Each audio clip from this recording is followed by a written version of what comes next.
Hello everyone, welcome back to my YouTube channel. So in this particular video we will discuss chapter number 2 from Home Science book class 11 की जो गृह विज्ञान की book है उसका आज हम चैप्टर 2 अध्याय 2 स्टार्ट कर रहे हैं और वन शॉट वीडियो रहेगी। एक ही चैप्टर में आपको पूरा अच्छे से पूरा एक्सप्लेनेशन वीडियो होगी और अच्छे से चैप्टर को समझ सकते हैं आप। बहुत ही इजी नोट्स होंगे और आपको अच्छे से चैप्टर समझ आ जाएगा ये वीडियो देखने के बाद। तो चलिए स्टार्ट कर लेते हैं। मैं आपको बता दूं चैप्टर 1 की एक्सप्लेनेशन में डाल चुकी हूँ। प्लेलिस्ट का लिंक आपको कमेंट सेक्शन में मिल जाएगा, आप जाकर देख सकते हैं। और बाकी के सब्जेक्ट्स भी चैनल पर अवेलेबल हैं, तो आप चैनल पर जाके देख सकते हैं। तो चलिए स्टार्ट करते हैं। अध्याय 2 हिंदी मीडियम वाले बच्चों के लिए रहने वाली ये वीडियो, तो आप अपने फ्रेंड्स तक ज़रूर शेयर कर दें ताकि उनका भी बेनिफिट हो सके। चैप्टर 2 का नाम है स्वयं को समझना। स्वयं कहते हैं हम खुद को, स्वयं मतलब अपने आप को, योर सेल्फ। हम स्वयं को समझना, अंडरस्टैंडिंग योर सेल्फ, अपने आप को अंडरस्टैंड करना, अपने आप के बारे में समझना। तो सबसे पहले हम इंट्रोडक्शन की बात करेंगे जिसमें जिसको हम कहते हैं परिचय। तो इस चैप्टर का परिचय बात करें तो सबसे पहले बात की जाएगी स्वयं। स्वयं क्या होता है? स्वयं मतलब होता है मैं, यानी कि जो आप अपने आप को अगर स्वयं कहेंगे तो आप कहेंगे मैं, यानी कि आई एम और माई सेल्फ, ये होता है स्वयं। हम कौन हैं, मैं कौन हूँ या हम कौन हैं, इसको हम स्वयं कहते हैं। अपने आप को स्वयं जो होता है उसके 3 पक्ष हैं। तो स्वयं के 3 पक्ष हो गए। सबसे पहला जो पक्ष है वो है भौतिक पक्ष, दूसरा पक्ष है मानसिक पक्ष। स्वयं मतलब अपने आप के, हमारे जो होते हैं, एक इंसान अपने आप को स्वयं कहता है और उसके 3 पक्ष होते हैं। एक भौतिक पक्ष होता है, एक मानसिक जो दिमाग का होता है, और एक सामाजिक पक्ष जो उसकी समाज में उसकी एक इमेज होती है, उसमें हम लेते हैं सामाजिक पक्ष में। तो भौतिक पक्ष होता है जिस इंसान भौतिक तरीके से कैसे दिखता है। एक इंसान मोटा है, लंबा है, छोटा है या नाटा है, कैसा है वो, उसमें भौतिक पक्ष में आता है कि इंसान मोटा, लंबा, छोटा। ठीक है, तो ये आ गया भौतिक पक्ष में। मानसिक पक्ष में आता है कि इंसान में कितना दिमाग है, वो कितनी नॉलेज रखता है, कितना ज्ञानी है, कितना मंद है, कितना वो धीमा है, कितना उत्तेजित है, यानी कितना वो तेज़ है। तो ये सारी जो मानसिक चीज़ें होती हैं वो आ जाती हैं कि उसमें नॉलेज कितनी है, वो कितना स्लो है, कितना नॉलेज रखता है, कितना उत्तेजित है, ये मानसिक में आ गया। सामाजिक में ये आ गया कि उसकी समाज में क्या एक पहचान है, किस रूप से वो रिकॉग्नाइज करता है या उसका रिलेशन क्या है। समाज में वो एक बेटा हो सकता है अपने फादर का, अपनी वो बेटी हो सकती है, वो समाज में एक बहन भी हो सकती है, वो समाज में एक पत्नी भी हो सकती है। तो ये एक सामाजिक पक्ष में आ जाते हैं जो उसके रिलेशंस होते हैं एक सोसाइटी में, अपने परिवार में, फैमिली में। और एक होता है व्यक्तिगत पक्ष। व्यक्तिगत पक्ष जो है और सामाजिक पक्ष, ये स्वयं के 2 पक्ष आ गए। इधर है व्यक्तिगत पक्ष और ये है सामाजिक पक्ष। जो केवल आपसे संबंधित हो वो होता है व्यक्तिगत। व्यक्तिगत मतलब जो बिल्कुल पर्सनल होता है। इसमें आएगा पर्सनल, जो बिल्कुल पर्सनल होता है, और इसमें आएगा जो सोशल होता है, यानी जो सोसाइटी से रिलेटेड है, सोशल। सामाजिक पक्ष जो सोसाइटी में उसका एक इमेज है कि वो बहन है, बेटी है, पत्नी है। व्यक्तिगत पक्ष यानी सिर्फ केवल आपसे, आपका एकदम पर्सनल मैटर जिसमें इंक्लूड होता है, केवल आपसे संबंधित है। तो ये इसके 2 पक्ष हो गए और ऊपर हमने 3 पक्ष पढ़े, भौतिक, मानसिक और सामाजिक। आप अनेक व्यक्ति के साथ जुड़े हैं। सामाजिक पक्ष में क्या होता है, आप अलग अलग व्यक्तियों के साथ संबंध बनाते हैं और अलग अलग व्यक्तियों के साथ आप जुड़े होते हैं। लेकिन अगर हम बात करें व्यक्तिगत पक्ष की, तो इसमें आपका बिल्कुल किसी से संबंध नहीं होता, सिर्फ आपका अपने आप से संबंध होता है। आप किसी के कुछ नहीं लगते, बस हम कह सकते हैं कि इसमें पर्सनली जो व्यक्ति की इमेज होती है वो उसकी खुद से पहचानी जाती है, किसी और से नहीं। और सामाजिक में आपकी समाज में जो इमेज होती है उससे आप पहचाने जाते हैं कि आप किसके बेटे हैं या आप किसकी बेटी हैं। आपके जो संबंध हैं वो जुड़े होते हैं अलग अलग अनेकों व्यक्ति के साथ सामाजिक पक्ष में। आई होप आप समझ गए होंगे। नेक्स्ट हम बात करेंगे पहचान की। तो यहाँ पर हमें पहचान के बारे में समझना है। एक पहचान होता क्या है? इंसान की समाज में अपनी एक पहचान होती है। पहचान यानी अपनी एक इमेज होती है। समाज में वो किस नाम से जाना जाता है, तो वही उसकी पहचान है। तो पहचान क्या है? एक ऐसी अनुभूति है जिससे लोग हमें पहचानते हैं। एक ऐसी अनुभूति जिससे लोग हमें पहचानते हैं कि हम कौन हैं, हमारा नाम क्या है, हम किसके बेटे हैं या हम किसके बच्चे हैं। तो आपके फादर से आपकी पहचान हो सकती है, आपकी मदर से आपकी पहचान हो सकती है। तो ये एक ऐसी अनुभूति है पहचान जिससे लोग आपको पहचानते हैं, सोसाइटी में आपको लोग जानते हैं। जो हमारी खूबी भी होती है। हमारी खूबी एक ऐसा हो सकता है कि एक जो बंदा है वो बहुत अच्छा बिजनेसमैन है, तो लोग उसको इस तरीके से पहचानते हैं कि ये एक बिजनेसमैन है। एक बहुत अच्छा डॉक्टर है तो आपकी पहचान एक डॉक्टर से होती है कि एक डॉक्टर हैं और हॉस्पिटल में काम करते हैं। और अगर आप एक टीचर हैं, अध्यापक है, तो आपकी पहचान होती है कि ये स्कूल जिस भी ABC स्कूल में पढ़ाते हैं, ये इनकी पहचान है और ये एक अध्यापक हैं, टीचर हैं, बहुत अच्छे टीचर हैं। इस तरीके से सोसाइटी में लोगों की एक खूबी जो होती है ना, उससे उसकी पहचान होती है, जो उसकी खूबी होती है, जो हमारे साथ जीवन भर चलती है। और ये नहीं कि उसकी पहचान सिर्फ एक बार है और उसकी पहचान ख़त्म हो जाती है। पहचान किसी भी व्यक्ति की जीवन भर चलती है। अब पहचान जो है उसके बारे में इसकी 2 चीज़ें दे रखी हैं, 2 टाइप्स हम कह सकते हैं। यहाँ पर पहचान है इसके 2 टाइप्स, एक ये और एक ये। सबसे पहले है स्व संकल्पना और यह है स्व अभिमान। तो पहचान की 2 चीज़ें, स्व संकल्पना और एक स्व अभिमान। तो स्व संकल्पना में आती है व्यक्ति का विवरण, जैसे लंबा है, सुंदर है। स्व संकल्पना यानी उसकी जो खुद की संकल्पना है, वो व्यक्ति दिखता कैसा है, उसका स्ट्रक्चर कैसे है, वो लंबा है व्यक्ति या वो छोटा है, उसकी हाइट कितनी है, वो दिखने में कैसा है, वो गोरा है, काला है, उसकी सुंदरता कितनी है, उसमें कितना अच्छा वो उसकी फेस कट है। ये सारी चीज़ें इसमें लेते हैं कि व्यक्ति लंबा, व्यक्ति सुंदर इत्यादि। और स्व अभिमान में हम क्या लिखते हैं, वो मानव जो हम स्वयं के लिए तय करते हैं, स्वयं के बारे में सोचते हैं, यानी कि वो मानक, इसमें वो मानक आ जाते हैं, वो चीज़ें आ जाती हैं जो हम खुद के लिए तय करते हैं और खुद के बारे में हम सोचते हैं। पहचान में 2 चीज़ें आ गई, एक स्व संकल्पना कि एक उसकी व्यक्ति की पहचान है कि वो किसी की ऐसी पहचान होती है ना, ये बहुत सुंदर लड़की है तो इसकी है, क्लास में एक बहुत सुंदर लड़की है तो इसकी पहचान है जो सबसे ज़्यादा सुंदर है। एक क्लास में बहुत लंबा लड़का है तो उसकी पहचान होती है वो जो लंबा सा है। तो ये इसमें ये आती है ये पहचान स्व संकल्पना के अंदर। लेकिन एक ऐसी पहचान होती है व्यक्ति की जो हम अपने बारे में खुद तय करते हैं और खुद के बारे में हम ये सोचते हैं, जो लोग नहीं सोचते। ये लोगों ने सोचा था कि वो बहुत सुंदर लड़की है या वो बहुत लंबा लड़का है।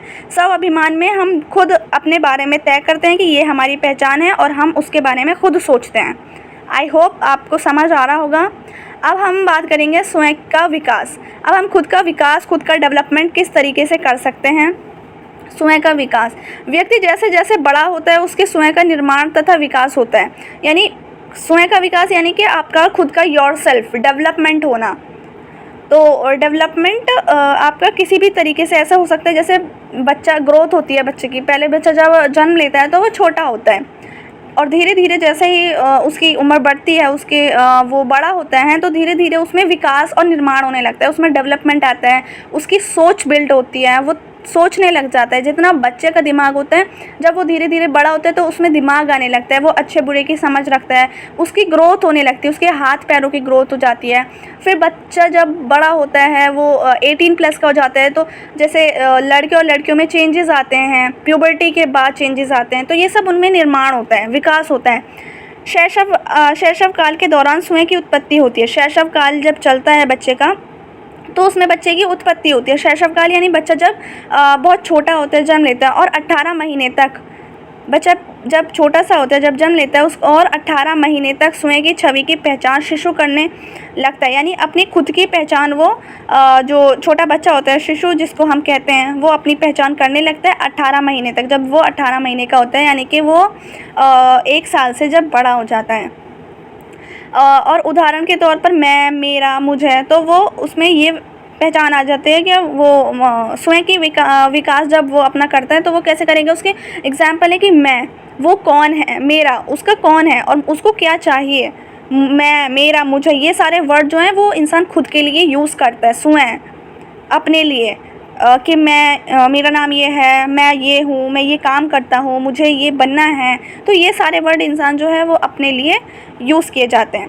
प्रारंभिक बाल्यावस्था के दौरान स्वयं, यानी प्रारंभिक बाल्यावस्था मतलब होता है कि जब बच्चा थोड़ा बड़ा होता है, जब कोई भी शिशु जन्म लेता है, उसके बाद जब वो बाल्यावस्था की उसमें पहुंचता है, 5 साल तक का होता है, तो उसमें प्रारंभिक बाल्यावस्था उसको कहते हैं। तो उसके दौरान क्या उसमें उसको अपने आप में लगता है, स्वयं मतलब वो अपने आप के बारे में क्या सोचता है। इस अवस्था में स्वयं के बारे में जानना शुरू कर देता है, वो अपने बारे में जानना शुरू कर देता है। वो कहता है कि मैं लंबा हूँ, कोई अगर लंबा है तो वो कहता है कि मैं लंबा हूँ, जैसे कि मैं लंबा हूँ। वो जो कार्य कर सकता है और वो क्या क्या काम कर सकता है उसके अनुसार अपना विवरण देता है। जैसे मैं डांस कर सकता हूँ, वो बताने लगता है कि मैं डांस कर सकता हूँ, मैं लंबा हूँ। उसके बारे में प्रारंभिक बाल्यावस्था में बच्चे में समझ आने लगती है, एक उसकी थिंकिंग डेवलपमेंट होने लगती है, उसकी थिंक बिल्ट होती है और वो समझता है कि मैं ये हूँ, मैं लंबा हूँ, मैं डांस कर सकता हूँ, मैं सिंगिंग कर सकता हूँ। उसका स्वयं निश्चित होता है, यानी कि उसका जो एक स्वयं है वो निश्चित होता है। एक निश्चित मतलब एकदम फिक्स होता है। जैसे मेरे पास टीवी है, वो ये कहता है कि मेरे पास टीवी है। तो ये सब चीज़ें जो सेंटेंस आई ये वाले, जैसे मैं लंबा हूँ, मेरे पास टीवी है, मैं डांस कर सकता हूँ, ये सारे एग्जाम्पल जो हैं ये प्रारंभिक बाल्यावस्था में जो बच्चे कहते हैं उसी के ये उदाहरण हैं। वो अक्सर स्वयं को वास्तविकता से अधिक आंकता है, जैसे मुझे कभी डर नहीं लगता। वो वास्तविकता से, यानी हम कह सकते हैं वो बच्चा जो होता है वो अपने आप को एकदम आँक लेता है, मतलब एकदम श्योर होता है अपनी थिंकिंग के बारे में। जबकि बच्चे को डर लग सकता है, बड़े होने के बाद वो और चीज़ों से डर सकता है, लेकिन वो ये कहता है कि मुझे कभी डर नहीं लगता। तो वो एकदम वास्तविकता के साथ अपने आप के बारे में सोचता है। तो ये था बच्चा जब प्रारंभिक बाल्यावस्था में आता है। हम 5 साल की उम्र इसमें कह सकते हैं, 5 से 8 साल ये प्रारंभिक बाल्यावस्था का था। अब है मध्य बाल्यावस्था के दौरान स्वयं। तो मध्य बाल्यावस्था के दौरान अपने आप का बच्चा कैसे करता है, जब उसकी मध्य बाल्यावस्था होती है तो उसके दौरान क्या होता है बच्चे में अपने आप के बारे में। अब बच्चों का स्व मूल्यांकन, खुद का मूल्यांकन अधिक जटिल हो जाता है। बच्चा अपने व्यक्तित्व संबंधी गुणों के बारे में बताने लगता है, जैसे मैं मित्र बनाने में अच्छा हूँ। अब वो अपने अपने अलग अलग फ्रेंड्स बनाता है, तो वो अपने जो भी उसके गुण होते हैं उसके बारे में बताने लगता है, अपनी क्वालिटीज़ के बारे में बताने लगता है कि मैं तो अच्छा हूँ, मैं ड्राइंग अच्छी करता हूँ, मैं मित्र बनाने में अच्छा हूँ, मेरे जल्दी दोस्त बन जाते हैं। इस समय बच्चा सामाजिक तुलना भी करता है, अपने दोस्तों से तुलना करता है कि मेरे दोस्त ऐसे हैं, मेरे दोस्त बहुत अच्छे हैं। अपनी समाज में तुलना करता है, जैसे मैं रोहित से तेज़ दौड़ सकता हूँ। रोहित उसका फ्रेंड हो सकता है और वो कहता है कि मैं तो रोहित से तेज़ दौड़ता हूँ। तो वो कंपैरिजन करने की, एक तुलना करने की उनमें एक आदत आ जाती है मध्य बाल्यावस्था के दौरान। इस अवस्था में उनका स्वयं का विवरण अधिक वास्तविक हो जाता है, यानी बिल्कुल अधिक वास्तविक का मतलब होता है रियल हो जाता है। वो अपने आप को पहचानने लगते हैं और वो कोई जो वो सोचते हैं एकदम से बोल नहीं देते, वो थोड़ा सोच समझ के बोलना शुरू कर देते हैं। जैसे अगर वो रोहित से तेज़ दौड़ता है तो वो सच में रोहित से तेज़ दौड़ता होगा जब ही वो बोल रहा है। तो इसमें थोड़ा वास्तविकता का अधिक महत्व हो जाता है। अब हम बात करते हैं किशोर अवस्था के दौरान स्वयं। किशोर अवस्था के दौरान जो बच्चा होता है, किशोर अवस्था हम कहते हैं जब बच्चा 18 साल का होता है, तो वो कहलाती है किशोर अवस्था। जैसे कि 15 से 18 साल को हम किशोर अवस्था कह सकते हैं। इस समय स्वयं की समझ अत्यधिक जटिल हो जाती है। खुद की समझ जो बच्चे की है वो बहुत कॉम्प्लेक्स हो जाती है, जटिल हो जाती है, थोड़ी मुश्किल हो जाती है। स्वयं के विकास की ओर ध्यान अधिक केंद्रित होता है, यानी बच्चे का वो खुद का विकास डेवलपमेंट करने की और उसका ध्यान बहुत अधिक बढ़ जाता है और वो अपना विकास करना चाहता है। अब वो स्वयं को समझने के लिए अत्यधिक चिंतित होते हैं और वो खुद को समझने के लिए, अपनी एक पहचान बनाने के लिए समाज में बहुत चिंतित होने लगते हैं और वो अपने लिए स्थायी भावना निर्मित कर लेते हैं। स्थायी भावना यानी कोई एक स्थायी भावना जो उनकी खुद की भावना होती है उनको बना लेते हैं कि उनकी एक स्थायी भावना है। जैसे एग्जाम्पल के तौर पर मैं ये हूँ, मतलब वो कुछ भी हो सकते हैं, मैं ये हूँ, मैं ये अच्छा कर सकता हूँ। और उनमें एक करियर से जो उनका जो एक फ्यूचर है उसमें उनको क्या करना है, क्या बनना है, उनका करियर क्या होना चाहिए, उसकी उनको थोड़ी चिंता होने लग जाती है। इस अवस्था में अब किशोर अवस्था के कुछ पॉइंट्स हैं यहाँ पर। फर्स्ट पॉइंट है, इस अवस्था में किशोर बच्चा समझ जाने पर विद्रोह करता है, परंतु अपने लिए बच्चा जैसे सांत्वना भी चाहता है। इस अवस्था में जो किशोर होता है वो बच्चा समझे जाने पर विद्रोह करता है। यानी अगर किशोर अवस्था में कोई बच्चा और अगर उसको कोई बड़ा आदमी कहता है कि तुम तो बच्चे हो, तो वो अपने आप को बच्चा नहीं समझता। वो कहता है कि नहीं, मैं बड़ा हूँ, मुझे कोई बच्चा मत बोलो। और अपने आप को बच्चा समझने पर वो लड़ाइयाँ करता है, विद्रोह करता है लोगों से, क्योंकि परंतु वो अपने लिए क्या चाहता है, बच्चे जैसे सांत्वना भी चाहता है। और अपने लिए वो बच्चे, मतलब ये भी कहता है कि मुझे बच्चा नहीं क्या हो, मैं बच्चा नहीं हूँ, बड़ा हूँ, लेकिन अपने लिए क्या करता है, बच्चे जैसी सांत्वना भी चाहता है। तो ये एक थिंकिंग होती है किशोरावस्था में। दूसरा पॉइंट है, माता पिता अक्सर उन्हें बड़ों की तरह व्यवहार करने के लिए कहते हैं। माता पिता कहते हैं अब तो तुम बड़े हो गए हो, अब तुम 17-18 साल के हो गए हो, अब तुम 15 साल के हो गए हो, अब तो तुम बड़े हो गए हो, तो बच्चों की तरह बिहेवियर मत रखो और उठपटांग हरकतें मत करो। तो ये सब माता पिता उनको कहते हैं कि अब तुम बड़े हो गए हो, इसलिए उनको और लगता है। लेकिन अन्य स्थिति में उन्हें चेतावनी देते हैं कि वो अभी बड़े नहीं हुए। और फिर माता पिता ये भी कहते हैं कि अगर वो कहते हैं कि अब तो ठीक है, अगर हम बड़े हो गए तो हमें कार चलाने के लिए गाड़ी दो और हमें कार चलानी सीखनी है, हमें वो सिखाओ। मतलब ऐसी ऐसी चीज़ें कहते हैं जो बड़ों की होती हैं, जबकि वो छोटे होते हैं, उनका ड्राइविंग लाइसेंस नहीं बन सकता। फिर माता पिता को उनको कहना पड़ता है अभी तुम बड़े नहीं हुए, अभी तुम बच्चे हो, तो अपने। और अगर वो किसी बड़े से बदतमीज़ी कर देते तो माता पिता कहते हैं अभी तुम बड़े नहीं हो, तो अपनी तमीज़ में रहो या अपने लैंग्वेज को सुधारो। तो फिर वो अब ये सोचते हैं, पहले माता पिता उनको कहते हैं कि अभी तुम बड़े हो गए हो, अच्छी हरकतें करो। फिर माता पिता कहते हैं अभी तुम बड़े नहीं हुए, तो उनमें थोड़ी सी कन्फ्यूज़न आ जाती है कि हम क्या करें। इस समय किशोर भूमिका संबंधी उलझन या पहचान संबंधी उलझन का अनुभव करते हैं, यानी उनकी क्या भूमिका है वो उसी को नहीं समझ पाते कि उनकी क्या एक भूमिका क्या है, उनकी एक इमेज क्या है, वो क्या है। उनकी पहचान संबंधी उलझन, उनकी एक पहचान क्या है, उसका अनुभव करते हैं, इस उलझन को महसूस करते हैं। वो क्या उनकी भूमिका है, क्या उनको इम्पोर्टेंस क्या है उनकी सोसाइटी में, उनकी कोई एक पहचान है भी या नहीं, वो किस तरीके से पहचाने जाते हैं। किशोर विरोधाभासी भावनाओं और संवेगों का अनुभव करते हैं। तो किशोर जो हैं इस अवस्था में विरोधाभासी भावना, विरोध वाली भावना, यानी एक लड़ाई की भावना और संवेगों का अनुभव करते हैं। किशोर विरोध करते हैं, लोगों से लड़ाइयाँ करना ज़्यादा शुरू कर देते हैं, हर किसी से लड़ाई झगड़े करने लग जाते हैं, विरोध वाली भावना उनमें अंदर आ जाती है। तो किशोर अवस्था में स्वयं की भावना की विशेषता, यानी अगर बच्चा किशोर अवस्था में है 15 से 18 वर्ष का है, तो उसमें खुद की भावना की विशेषताएं आती हैं। खुद की भावना यानी स्वयं की क्या भावना है, तो इसमें फर्स्ट पॉइंट है स्वयं का विवरण संक्षिप्त एवं विचार रूप में होता है, जैसे दिमाग वाला, बहादुर, भावुक, शांत के रूप में दे सकते हैं। अब स्वयं का जो विवरण है वो संक्षिप्त भी हो सकता है, यानी शॉर्टली भी हो सकता है, और विचार रूप में भी हो सकता है। यानी अपना वो विवरण देंगे तो शॉर्टली भी दे सकते हैं और एक विचार के रूप में भी दे सकते हैं। जैसे कि दिमाग वाले हैं, वो कोई भी बच्चा दिमाग वाला है, इसमें बहुत दिमाग है, ये बच्चा बहुत बहादुर है, ये दिमाग वाला है, ये बच्चा बहुत बहादुर है, ये भावुक है, जल्दी रोने लग जाता है या जल्दी गुस्सा करने लग जाता है। शांत के रूप में दे सकते हैं, बच्चा बिल्कुल शांत रहता है, कुछ बोलता नहीं है, इंट्रोवर्ट है या एक्सट्रोवर्ट है, तो उसका इस रूप में भी उसको पहचाना जा सकता है, उसकी भावनाएं के रूप में। सेकंड पॉइंट है स्वयं के कई विरोधाभास भी होते हैं, जैसे मैं शांत हूँ, मैं बातूनी भी, यानी कई बच्चा इंट्रोवर्ट होता है, बिल्कुल शांत होता है, और अपने ग्रुप में वो बहुत बातूनी भी होता है, बहुत ज़्यादा बातें भी करता है। तो विरोधाभास भी होने लगते हैं कि मैं हूँ क्या, एक्चुअली में मैं इंट्रोवर्ट हूँ या मैं एक्सट्रोवर्ट हूँ, उनमें थोड़ी सी प्रॉब्लम्स क्रिएट होने लगती हैं, विरोधाभास भी होते हैं। मैं शांत हूँ या मैं बातूनी हूँ, ऐसे कुछ एग्जाम्पल्स। काफ़ी उतार चढ़ाव का अनुभव करते हैं इस स्टेज में, जो किशोर अवस्था की स्टेज है, इसमें उतार चढ़ाव का अनुभव करते हैं, महसूस करते हैं वो उतार चढ़ाव को। जैसे कि स्वयं के बारे में उनकी समझ, कि उनकी क्या समझ है खुद के बारे में, स्थिति और समय के अनुसार बदलती है। उनकी जो समझ है ना वो स्थिति के अकॉर्डिंग, और जो वहाँ पर टाइम चल रहा है, टाइम टू टाइम उनकी जो थिंकिंग है वो बिल्ट होने लगती है, वो अच्छा सोचने लगते हैं। जितना कोई बच्चा होता है वो अपने 15 साल तक की उम्र में वो इतना अच्छा नहीं सोच पाता कि उसके लिए क्या चीज़ अच्छी है, क्या चीज़ गलत है, इसलिए काफ़ी बच्चे गलत चीज़ों में पड़ जाते हैं। लेकिन जैसे जैसे धीरे धीरे वो और लोगों के साथ मिलते हैं और कुछ सुनते हैं, कुछ अच्छी चीज़ सुनेंगे तो उसमें वही चीज़ आने लग जाएगी, और अगर वो कुछ बुरी चीज़ सुनेंगे या बुरी चीज़ देखेंगे तो उनमें वही, यानी बच्चे का सबसे ज़्यादा जो फ्रेंड का बैकग्राउंड होता है वो असर करता है।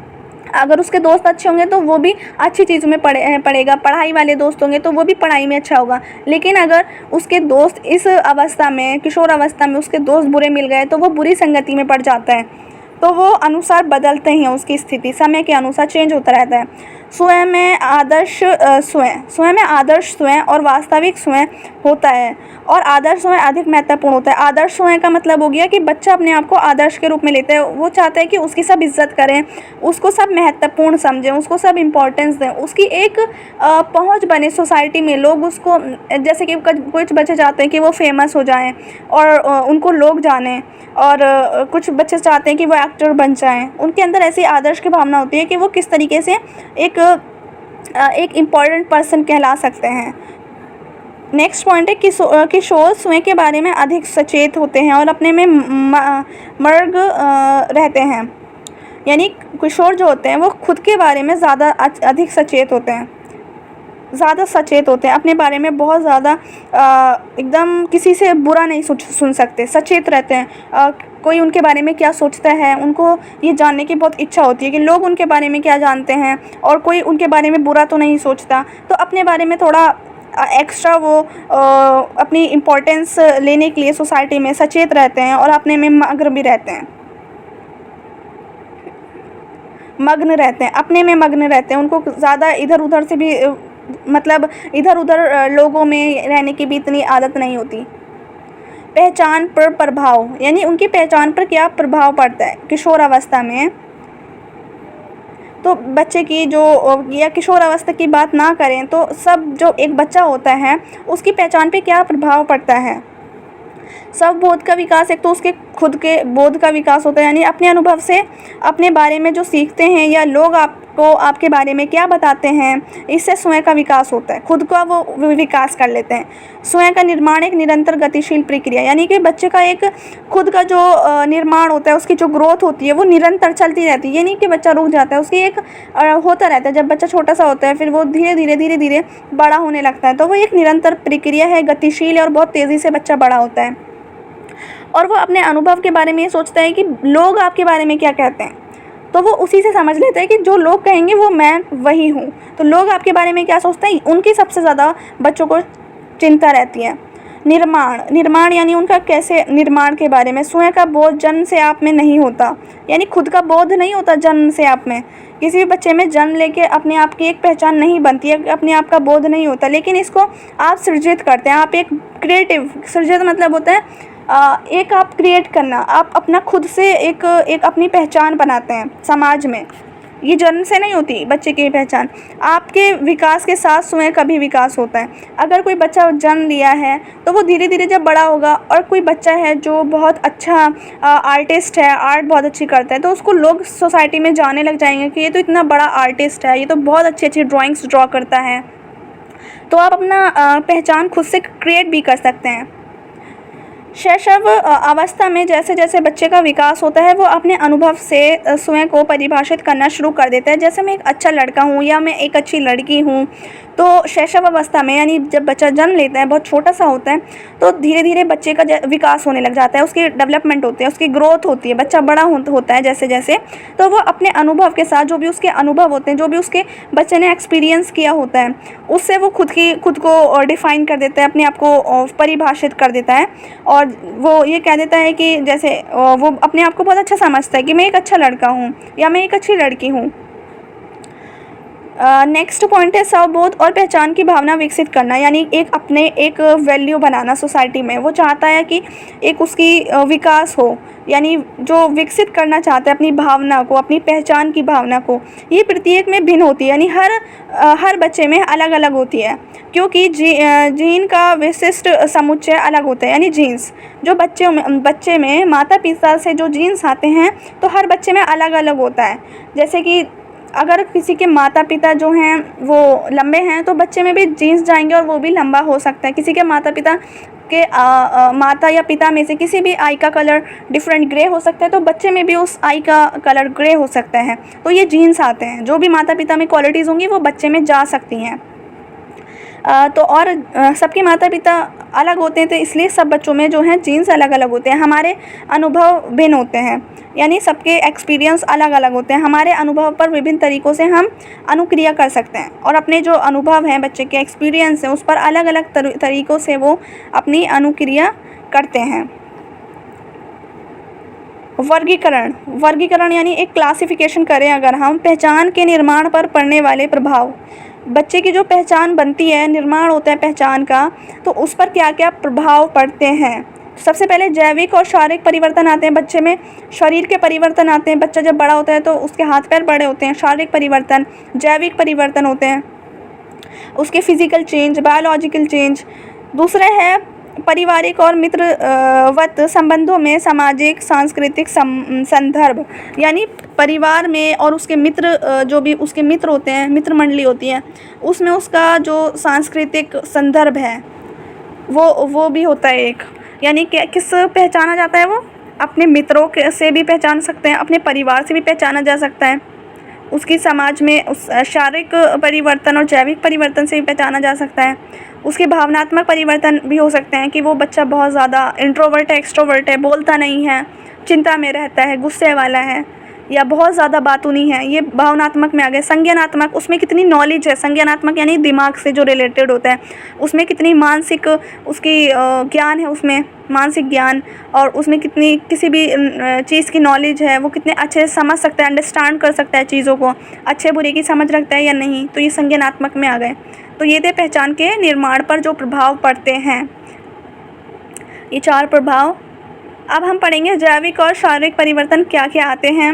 उसके बाद हम सामाजिक संदर्भ देखेंगे, और सामाजिक संदर्भ देखने के बाद भावनात्मक और संज्ञानात्मक, यानी इन सबको हम थोड़ा सा एक्सप्लेन कर देते हैं ताकि आपको अच्छे समझ आ जाए। सबसे पहले जैविक और शारीरिक को करेंगे, इसको फिर भावनात्मक, संज्ञानात्मक और पारिवारिक, इन सबको एक्सप्लेन करके फिर हमारा चैप्टर कंप्लीट हो जाएगा। सबसे पहले फर्स्ट पॉइंट है जैविक और शारीरिक, इसको समझते हैं। जैविक और शारीरिक परिवर्तन। तो जैविक और शारीरिक परिवर्तन में क्या समझना है, क्या परिवर्तन, क्या चेंज आता है बच्चे में जैविक तौर पे और शारीरिक तौर पे। किशोर अवस्था के दौरान जैविक और शारीरिक परिवर्तन होता है बच्चे में। किशोर अवस्था यानी जब बच्चा 15 से 18 साल होता है, जब उसमें उस स्टेज पर जैविक परिवर्तन भी आता है और शारीरिक भी आता है, जो विशेष क्रम में होता है, यानी एक सीक्वेंस में होता है। यानी यौन परिपक्वता आती है, यौन परिपक्वता, उसमें सेक्सुअल उसमें चेंज आते हैं। मासिक धर्म को लड़कियों में यौन परिपक्वता का बिंदु माना जाता है, यानी जब लड़कियां बड़ी होती हैं तो उसमें मेंस्ट्रुएशन वाली एक चेंज आता है। लड़कों में शुक्राणु उत्पादन, यौवन आरंभ की प्रक्रिया होती है। बच्चों, लड़के जो होते हैं उनमें प्यूबर्टी आने लगती है, और प्यूबर्टी के बाद उनमें क्या होता है, बच्चे लड़के जो होते हैं, जैसे बच्चे जब लड़का कोई किशोर अवस्था से पहले उनकी दाढ़ी मूछें नहीं होती, तो बाद में उनकी दाढ़ी आने लगती है, बियर्ड आने लगती है, उनकी मूछें आने लगती हैं। बच्चों में लड़कों के, स्पेशली लड़कों के जो हैं आवाज़ चेंज हो जाती है। बच्चे, जब कोई भी बच्चा होता है छोटे यानी बाल्यावस्था में होता है, तो उसकी आवाज़ थोड़ी स्लो होती है, धीमी होती है और थोड़ी मीठी होती है। लेकिन जैसे ही वो किशोर अवस्था में पहुंचता है तो उसकी आवाज़ में चेंज आता है, उसकी आवाज़, लड़कों की आवाज़ भारी हो जाती है। तो ये सब चेंज आते हैं प्यूबर्टी के बाद गर्ल्स एंड बॉयज़ में, जो कि हुए जैविक परिवर्तन। वो अवधि जिसमें शारीरिक और जैविक परिवर्तनों के परिणाम स्वरूप यौवन आरंभ होता है और यौवन अवस्था कहते हैं। तो उसी को यौवन अवस्था भी कहते हैं, जब उनमें क्या हो जाता है, लड़कों में या लड़कियों में यौवन आरंभ होता है। जब उनमें यौवन आरंभ हो जाएगा तो उसको कहेंगे यौवन अवस्था। लड़कियों में ये 11 से 13 वर्ष के बीच होता है, और लड़कों में 13 to 15 जब ईयर्स के होते हैं उसके बीच में हो जाता है। थोड़ा बहुत आगे पीछे भी हो सकते हैं, 1 आध साल, लेकिन अगर अप्रॉक्स माने तो अप्रॉक्सीमेटली गर्ल्स के अंदर 11 to 13 ईयर्स एंड बॉयज़ के अंदर 13 to 14 ईयर्स। तो ये हो गया जैविक और शारीरिक जो परिवर्तन है। अब हम देखते हैं सामाजिक और सांस्कृतिक संदर्भ में। सामाजिक और सांस्कृतिक संदर्भ, तो इसका फर्स्ट पॉइंट होगा शरीर में होने वाले शारीरिक परिवर्तन तथा बदलती हुई सामाजिक अपेक्षाएं इसे अवस्था में पहचान निर्माण की प्रक्रिया को प्रभावित करती हैं। यानी शरीर में जो भी बच्चों में ग्रोथ आती है, उनके हाथ पैर में ग्रोथ आती है, बड़े हो जाते हैं हाथ पैर, तो इसमें भी शारीरिक परिवर्तन, गर्ल्स में भी शारीरिक परिवर्तन होता है, उनके ब्रेस्ट में शारीरिक परिवर्तन होता है। एक पारंपरिक समाज में यौवन आरंभ के साथ ही लड़कियों पर कई प्रतिबंध लग जाते हैं। और समाज में क्या होता है, जैसे ही लड़कियां बड़ी होती हैं तो उनमें बहुत सारी एक प्रतिबंध लगा देते हैं, एक रोक लगा देते हैं, यानी बाधाएं आ जाती हैं, बहुत कठिनाई हो जाती है उनके लिए, लड़कियों के लिए स्पेशली। उन पर जैसे ही वो बड़ी हो जाती हैं तो उन पर क्या प्रतिबंध पाबंदियां लग जाती हैं। जबकि लड़के पहले की तरह ही स्वतंत्र होते हैं, लेकिन लड़के जब बड़े होते हैं तो उनके ऊपर कोई भी प्रतिबंध नहीं लगता, वो एकदम स्वतंत्र फ्रीली घूमते हैं, उनके पास फ्रीडम होती है। लेकिन लड़की बड़ी होने पर उनके पास फ्रीडम नहीं रहती। भारतीय समाज में अधिकांश किशोर अपने माता पिता पर काफ़ी हद तक निर्भर रहते हैं। यानी जो किशोर होते हैं वो अपनी खुद की जॉब नहीं करते, या खुद का कोई बिज़नेस नहीं करते, या कोई भी खुद का काम नहीं करते किशोर। स्पेशली इंडियन सोसाइटी के अंदर जो किशोर होते हैं वो बच्चे अपने पेरेंट्स के ऊपर डिपेंड रहते हैं। पूरी तरीके से। उनकी फ़ीस, उनकी पढ़ाई लिखाई का खर्चा सब पेरेंट्स भरते हैं और परिवार हमेशा उन पर नियंत्रण बनाए रखते हैं और परिवार हमेशा उन पर क्या करते हैं, नियंत्रण बनाते हैं, काबू में रखते हैं परिवार के लोग उनको। विकल्पों में बढ़ोतरी और वैकल्पिक जीवन शैली के प्रभाव के कारण किशोर का अपना भाव को तथा समाज के साथ विवाद भी हो सकते हैं। यानी विकल्पों में बढ़ोतरी, विकल्प बहुत सारे हैं, विकल्प या मतलब ऑप्शंस, इतने सारे ऑप्शंस होते हैं, दिन पर दिन ऑप्शंस बढ़ रहे हैं और वैकल्पिक जीवन शैली के प्रभाव के कारण किशोर अपने माता पिता के साथ, सोसाइटी, अपनी समाज के साथ, अभिभावक कहते हैं जो उनके हम पेरेंट्स को कह सकते हैं या उनके जो गार्जियन होते हैं उनके साथ वो कभी विवाद करने लग जाते हैं तो कभी लड़ाइयाँ करने लग जाते हैं, उनके साथ वो गुस्सा करने लग जाते हैं। क्यों? क्योंकि माता पिता उनमें थोड़ी सी नियंत्रण बनाने की कोशिश करते हैं कि आपको गलत दोस्त नहीं बनाने, आपको यहाँ नहीं जाना, आपको ड्रिंक नहीं करनी, आपको कोई गलत काम नहीं करने, और उनको उस चीज़ का जो उनके पास ऑप्शन है वो चीज़ करना चाहते हैं। कुछ का बैकग्राउंड उनके कुछ के दोस्त ऐसे करवाते हैं। विकल्पों में बढ़ोतरी की वजह से वो विवाद करने लग जाते हैं। संस्कृति और समाज किशोर की पहचान के विकास को प्रभावित करती है। यानी अगर बच्चे की संस्कृति जो है, बच्चे का जो कल्चर है, बच्चे के जो समाज में उसकी एक पहचान है, उसके विकास को वो प्रभावित करती है। बच्चे की किस तरीके से पहचान होती है उसकी संस्कृति से, उसके कल्चर से देखी जा सकती है। सुदृढ़ और स्नेहमयी पालन पोषण से पहचान का स्वस्थ विकास होता है। अगर बच्चे में बहुत अच्छी तरीके से उसका सुदृढ़ और उसको स्नेहमयी मतलब उसका बहुत प्यार भरा, उसको प्यार देंगे, उसको मोहब्बत देंगे, बच्चे का पालन पोषण करेंगे, तो उसका जो विकास होगा, बच्चे का जो ग्रोथ होगी वो एक हेल्दी इन्वायरमेंट में होगी और बच्चे में स्वतंत्रता और आत्मनिर्भरता आएगी। बच्चे अपने आप को थोड़ा फ्री समझेगा, अपने आप को एक बंधा हुआ, जकड़ा हुआ नहीं समझेगा। बच्चा अपने आप को स्वतंत्र समझेगा, अपने माता पिता को दोस्त समझ के अपनी सारी बातें को शेयर करेगा। उसके अंदर एक आत्मनिर्भरता आएगी, अपने खुद